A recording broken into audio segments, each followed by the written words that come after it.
Alors puisque la logique de Nest.js est modulaire, donc pour notre to-do app, il va falloir gérer un ensemble de to-do, donc de choses à faire, et bien nous allons créer un module to-do qui comportera son contrôleur, son service, tout ce qu'on a vu pour app, et bien donc on est encouragé à faire la même chose pour nos propres modules. Donc commençons par créer un module to-do.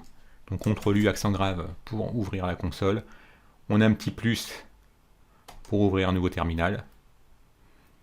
Et donc, si on retourne dans l'aide, on retourne dans CLI Usage, on peut voir que pour créer un nouveau module, eh bien, on peut utiliser Nest Generate. Ce qu'on veut créer, c'est quoi? C'est un module, donc module.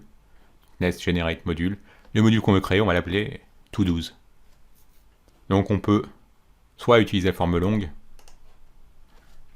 Nest Generate module to-dos, soit ce que je préfère, c'est la forme courte, ng generate module. Alors pour module, il n'y a pas qu'une seule lettre, hein, comme c'est le cas pour les décorateurs, les shields, les classes. Non, il y a deux lettres. C'est pas là pour les.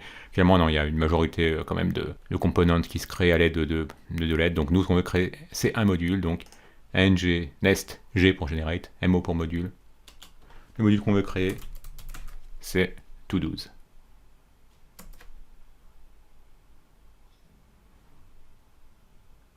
Donc on voit que ça nous a créé dans src eh bien to-dos qui comporte to-dos.module.ts, ts pour TypeScript.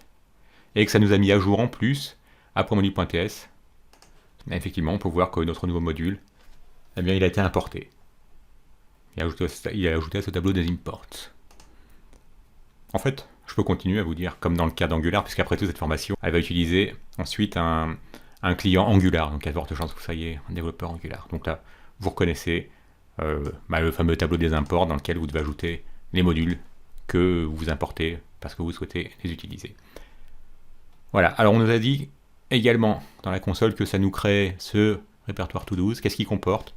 Eh bien ce fichier to-dos.module.ts. Qu'est-ce qu'on trouve? Notre ami module qui est importé depuis nest.js/common. Ce module c'est un décorateur, hein, donc on le fait bien précéder de @module. Donc ça veut dire quoi? Qu'on upgrade, si on peut dire, cette classe en module, c'est grâce à ce @module. Voilà, comment on fait d'une classe un module. Alors ce module, on va vouloir qu'il comporte un contrôleur. Pourquoi? Parce qu'on a envie, maintenant qu'il y ait une route qui correspondra à localhost port 3000 / to-dos, par exemple pour récupérer toutes les to-dos, ou bien localhost port 3000 / to-dos / 1, par exemple, pour récupérer un to-dos qui aurait pour ID 1. Et bien donc on va immédiatement, toujours à l'aide de CTRL U, faire apparaître de nouveau notre console et générer un contrôleur, puisqu'on sait que c'est la responsabilité d'un contrôleur d'écouter les requêtes entrantes et de fournir une réponse sortante. Donc pour créer un contrôleur, eh bien, on peut utiliser nest generate controller to-dos controller, ou bien la forme raccourcie nest generate pour contrôleur CCO et le nom de notre contrôleur. Donc c'est parti, nest generate controller, et notre contrôleur, eh bien, il s'appelle to-dos. Voilà, qu'est-ce qu'on constate? Ça nous crée trois fichiers. Bon, les fichiers spec, c'est les fichiers de test. Le contrôleur en lui-même, celui qui nous intéresse, et vous remarquez qu'il est au bon endroit, il est mis du fait de son nom, eh bien, nest sait qu'il doit nous le mettre dans src to-dos, et pas à la racine de src directement. Et en plus, il met à jour le module. Pourquoi? Parce que il faut qu'un contrôleur soit associé à un module. Eh bien, on peut voir dans le to-dos module maintenant qu'on importe to-dos controller depuis le fichier local /to-dos.controller et qu'il est ajouté à cet objet de configuration, hein, propre module, avec la clé controllers, dont la valeur est un tableau. Et ce tableau comporte quoi? Tous les contrôleurs. Bon, nous en l'occurrence, comme on en a qu'un, c'est to-dos controller.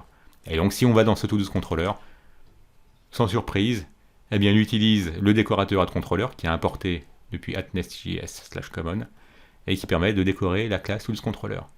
Donc nous, comme ce qu'on a envie de faire, alors ça c'est important, le fait que le contrôleur, celui-ci, comporte ce text-to-do's, c'est grâce à ça que ce contrôleur va écouter localhost port 3000 slash to-do's. Donc il va écouter l'URL localhost port 3000 slash to-do's, du fait qu'il y ait to-do's ici.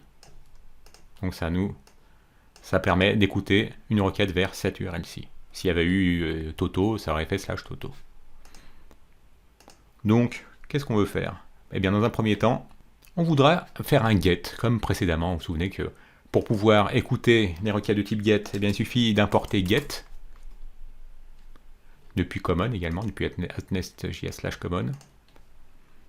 Et donc, ce qu'on veut faire, c'est récupérer les to-do's depuis alors une méthode qu'on va appeler find all, hein, par exemple. De nouveau, on aurait pu l'appeler get to-do's, hein, mais c'est pas grave. Comme sur le repo GitHub, je l'ai appelé find all, donc je vais rester cohérent avec ce qui a été commité. Alors, en return type, on a dit que on retournerait une promesse de quelque chose. Alors pour l'instant, on n'a pas encore typé, on n'a pas encore créé d'interface qui permettait de typer ou de classe qui permettait de typer ce qu'on retournait. Donc pour l'instant, on va simplement mettre le type any. Donc là, ce que ça dit, c'est qu'on a une méthode findAll qui retourne une promesse d'un tableau de quelque chose. Donc, d'où la notation crochet. Bon, ben là, c'est en TypeScript, hein, les plus petits que les plus grands que ça vous permet de typer ce que votre promesse doit retourner. Donc, qu'est-ce qu'on veut retourner? Eh bien, on va vouloir retourner des promesses. Alors, imaginons qu'on ait 2 to-do's.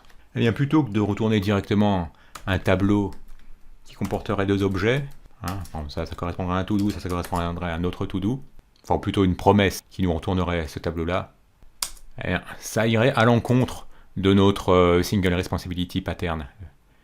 Parce que c'est pas la responsabilité du contrôleur de récupérer des données. Lui, sa responsabilité, c'est d'écouter ce qui rentre. Bon, en l'occurrence, comme nous, on a envie d'écouter une requête get, souvenez-vous, il faut qu'on décore cette fonction à l'aide de at, puisque c'est un décorateur, get, puisqu'on veut écouter les requêtes de type get. Et bien, il nous faut un service qui, lui, sera chargé de nous fournir ce qu'on a envie de retourner, tout comme dans, vous vous souvenez, dans notre contrôleur, app-controller, on faisait appel à un service qui avait une méthode getHello, qui elle-même nous retournait ce qu'on voulait voir, c'est-à-dire hello world. Et bien, on va faire la même chose, on va générer un service. Donc vous vous souvenez que le service, alors pour générer un service, eh bien on va utiliser service, ou bien son alias s, donc ng generate service to-do's. C'est reparti. Nest generate service to-do's. Voilà, ça nous a créé un fichier de test, un fichier dans to-do's, to-do's.service.ts, et ça nous a mis à jour le module pour pouvoir ajouter en providers, eh bien, to-do's service qui a été créé à l'instant pour nous. Donc allons voir dans to-do service ce que nous avons. Nous avons tout simplement l'import du décorateur injectable qui permet d'upgrader cette simple classe TypeScript en service à l'aide de @injectable. Alors, ce qu'on va faire pour l'instant, on ne va pas faire de code asynchrone. Donc, on va simplement retourner un tableau. Et ce tableau, pour l'instant, on n'a pas de base de données, donc ça va être un tableau de to-do's. Chaque to-do, ce sera un objet qui aura un ID, ouais, un pour le premier, un titre, une description. On va plutôt intervertir, on va dire que la description c'est ça. Et le titre ce sera to-do's app. Notre deuxième to-do, bon, ça va être simplement d'aller acheter du pain.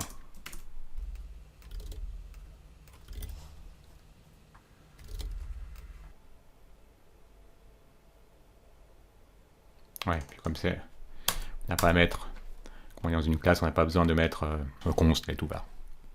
Voilà, donc maintenant il nous faut, comme c'est un service, hein, on le voit à l'aide de @injectable, il nous faut une méthode qu'on va appeler findAll également, qui aura pour responsabilité de nous retourner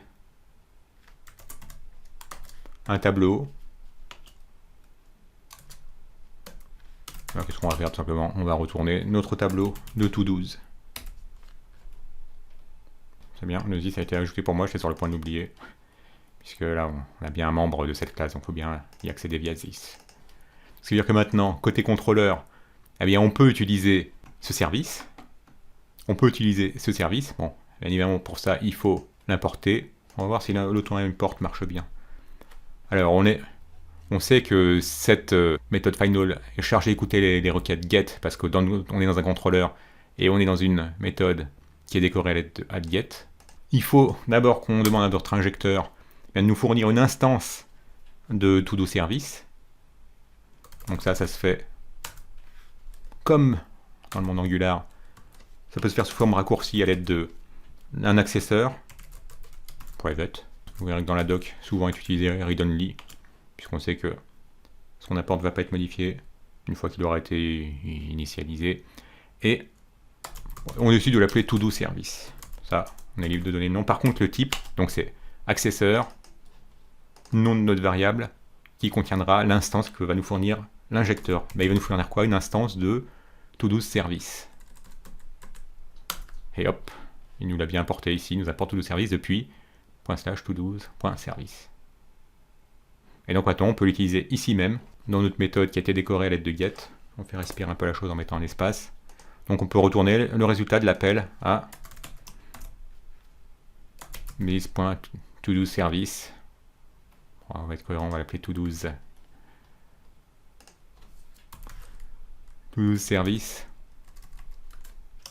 qui nous met à disposition quoi? Une méthode findAll.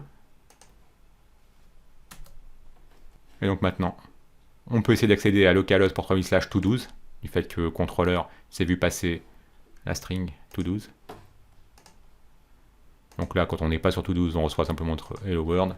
Et quand on est sur une requête sur /todos, eh bien on reçoit bien, regardez, alléluia, notre tableau de array. Et si on regarde le détail de cette requête, eh bien on voit dans le header, que l'URL qu'on a requêté, c'est bien le localhost port 3000/todos, on a fait un get, status code de 200, et que le content type qui est récupéré, remarquez qu'on n'a rien eu à faire pour ça, mais il a bien compris tout seul que c'était de l'application/JSON, que ça allait être du JSON qu'on allait recevoir. Voilà. Donc vous avez vu, il y a peut-être un peu plus de travail qu'avec Express, mais l'avantage c'est que quand vous irez d'un projet à l'autre, Nest.js, vous saurez tout de suite que vous aurez à chercher quels sont les modules de l'application sur laquelle vous allez travailler, et vous saurez que ce module comportera des contrôleurs. Ce module comportera donc un contrôleur, un service, bon, et d'autres choses, mais à minima, un contrôleur et un service.